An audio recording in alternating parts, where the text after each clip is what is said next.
Senhor presidente, senhores parlamentares, o investigado, né, o senhor Carlos, presidente da CONAFE. Eu tenho alguns questionamentos, mas antes eu queria fazer aqui um breve arrazoado, e vou ser breve realmente, que eu queria fazer algumas perguntas, de fato, espero que eu tenha tempo, né? Dizer que essa comissão está de parabéns, senhor presidente, porque houve, de fato, uma tentativa de se abafar essa investigação, de torná-la seletiva. E na hora em que Vossa Excelência foi eleito presidente e designou o relator, de repente, as coisas começaram a avançar. A CGU, nós vamos ter aqui na quinta-feira o ministro. Sim, está previsto. De repente, abriu o procedimento para investigar todas as associações que têm ACTs com o INSS. Antes, eram 11 ou 12. A gente está falando de quase 40.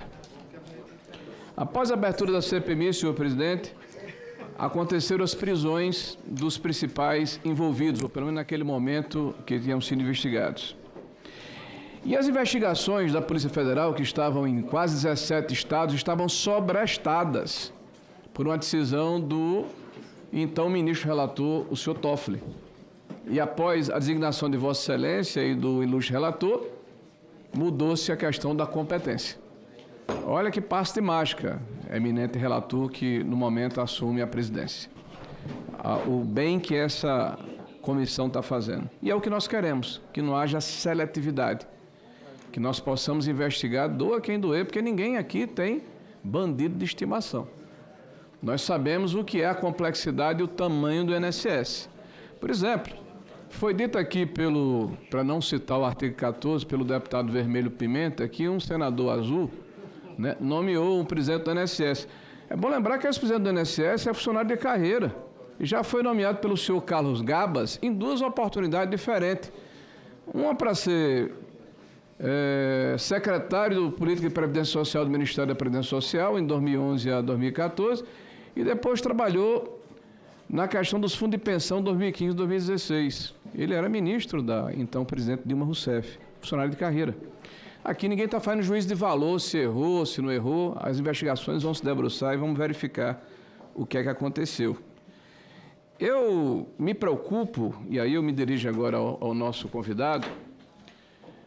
O ACT da CONAFE com o INSS, eu escutei Vossa Senhoria falando aqui para nós, foi celebrado em setembro de 2017. Vossa Senhoria disse que agosto de 2019 começa a fazer efeito. O que foi que houve com esse período tão extenso para começar a fazer, de fato, essas validações de descontos associativos?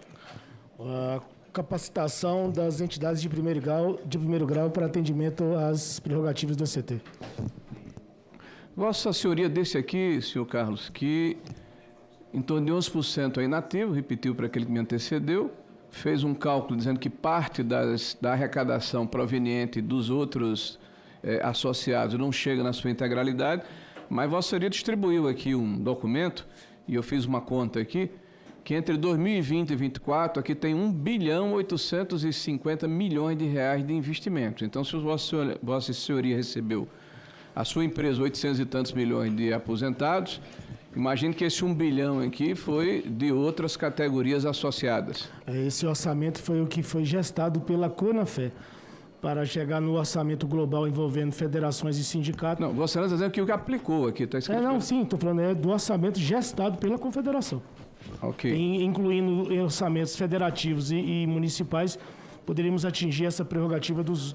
Não, me desculpa, Vossa Excelência está afirmando que fez essa aplicação, não é que poderia, não. Sim, não. A gente estou falando do outro orçamento, ok, daquele que poderia dar 7 bilhões ou 6 bilhões anuais. Ok. Me parece que Vossa Senhoria talvez seja a confederação mais rica do Brasil. Porque acredito que não. Esse 1 bilhão e 800 milhões de reais no intervalo aí de 4 anos... 5 anos, 60 meses. 5 anos, é uma quantia bastante razoável. Veja, tem maiores, nobre senador, tem maiores. Veja o tamanho do movimento sindical aqui no Brasil, para os senhores estão nos acompanhando, né? É poderoso que Vossa Senhoria tem nas suas mãos, né? E isso tudo foi paralisado por ação judicial, não é isso? A ação judicial da Operação Sem Desconto bloqueou 100% integralmente as atividades, contas e funcionamento da entidade. Bom, eu só quero deixar claro que o depoente está informando aqui que a sua entidade foi impedida de funcionar pela justiça, decisão judicial, e não por decisão do atual governo, que passou 2 anos e meio para perceber que estava acontecendo alguma coisa errada. Tá? Foram apresentados termos de filiação e adesão para todos os associados que Vossa Senhoria tem nesses 800 milhões de reais de arrecadação, em torno de 500 e tantos mil associados, se eu não estou enganado, 570 mil? Para ter se consolidado a arrecadação, sim. Esses termos foram apresentados pelas entidades de primeiro grau, a federação enviou à confederação e a confederação arremeteu à INSS para averiguação e validação.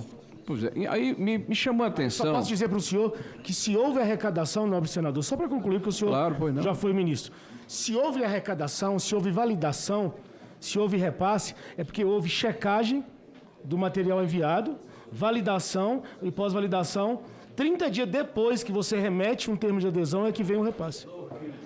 Na verdade, eu fui secretário, mas de qualquer forma... Senador Rogério Marinho, só uma pequena observação, só para manter um fluxo de raciocínio, porque o raciocínio apresentado pelo depoente não corresponde à realidade. Porque justamente o que se apura é a hipótese de corrupção na etapa de checagem. Eu queria Vossa Excelência está falando, não Excelência, sustenta, por só favor. para retomar o fluxo. Pois não. Claro. 1 minuto a mais, O senador. que é que me chamou a atenção? Me chamou a atenção o seguinte: em dezembro de 22, o último mês do governo passado, nós tínhamos 443 mil associados. Eu pediria só a atenção da testemunha. Em dezembro de 22, nós tínhamos 443 mil associados.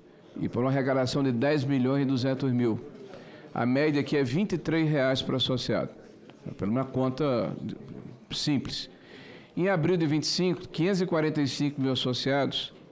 A arrecadação já foi para 22 milhões e 700 mil. A média aqui deu R$ 41,60. Teve um aumento do desconto individual de quase 80%. Estou perguntando a Vossa Senhoria, por que ocasionou isso, quem permitiu isso, um aumento de quase 80%? O índice de valor da mensalidade, o índice de valor para construção do valor da mensalidade iniciou-se com 2% do valor do salário mínimo e para meados de 24 passando para 2,8%. Então, esse índice se vigoraria, ele operacionalizava em cima do salário mínimo. 2% iniciou, que foi quando nós assinamos o termo em 2017, passando depois 2024, 7 anos após, passando para 2,8%. Então, que deu essa variação em cima do valor do salário mínimo. Olha, veja, Vossa Excelência está me dizendo que houve um aumento para 12,8%. Então, sim, isso foi previamente acordado com quem se associou? As entidades realizam uma conferência, uma assembleia nacional, onde todos validam esse índice. A CONAFE apresenta... Todos os associados validaram esse índice ou isso foi imposto em cima por baixo? A CONAFE ela não tinha relacionamento direto com o CPF, senhor senador. Silêncio, por favor. Então, esse relacionamento de validação se dava com seus entes federativos e de primeiro grau. Eu chamo a atenção do relator para esse dado, tá? Houve um aumento quase 80% no valor de cada contribuição individual, médio. Pergunta a Vossa Senhoria também uma coisa que me chamou a atenção.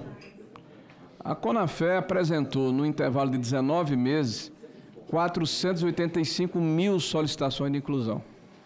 Mas apenas 50%, ou seja, 244 mil, foram aceitos. Em torno de 50%. E essa prática, me parece que ela foi replicada por outras entidades. Né? Porque se pegar a PEN, também teve um índice parecido, que arrecadou 275 milhões em 23 e 24. Mas assim, o que mais gritante é a Masterprev, que não é de Vossa Senhoria, mas só como método, 232 milhões também apresentou 1.238.000 inclusões e só 438 mil foram de fato aceitas. O que é que me chama a atenção, ilustre visitante? Nobre senador, eu acredito... Não, mas o que é que me chama a atenção? Eu vou concluir, eu vou fazer uma pergunta a Vossa Senhoria. Quando o relator lhe fez uma pergunta em relação à questão de mortos e de crianças, Vossa Senhoria respondeu que em determinado momento se faziam 5.000 inclusões ou propostas e 2.800 ou 2.500 de fato eram aceitas. Isso me parece que dá a entender que há uma entrega de dados que não são refinados e são obtidos de uma forma diferente do que a boa prática determinaria. Ao invés de se pegar esse pedido associativo um por um, parece que se pegou de baseada, se buscou em algum lugar. Porque 50% do que foi apresentado não foi aproveitado pelo INSS, no caso de Vossa Senhoria, da empresa de Vossa Senhoria. Como é que você explica isso? Como é que Vossa Senhoria explica isso? Nobre senador, eu acredito que aquilo que não atingiu a autorização do INSS é porque tal documento ou termo de adesão não atingiu o nível de qualidade proposta no ACT.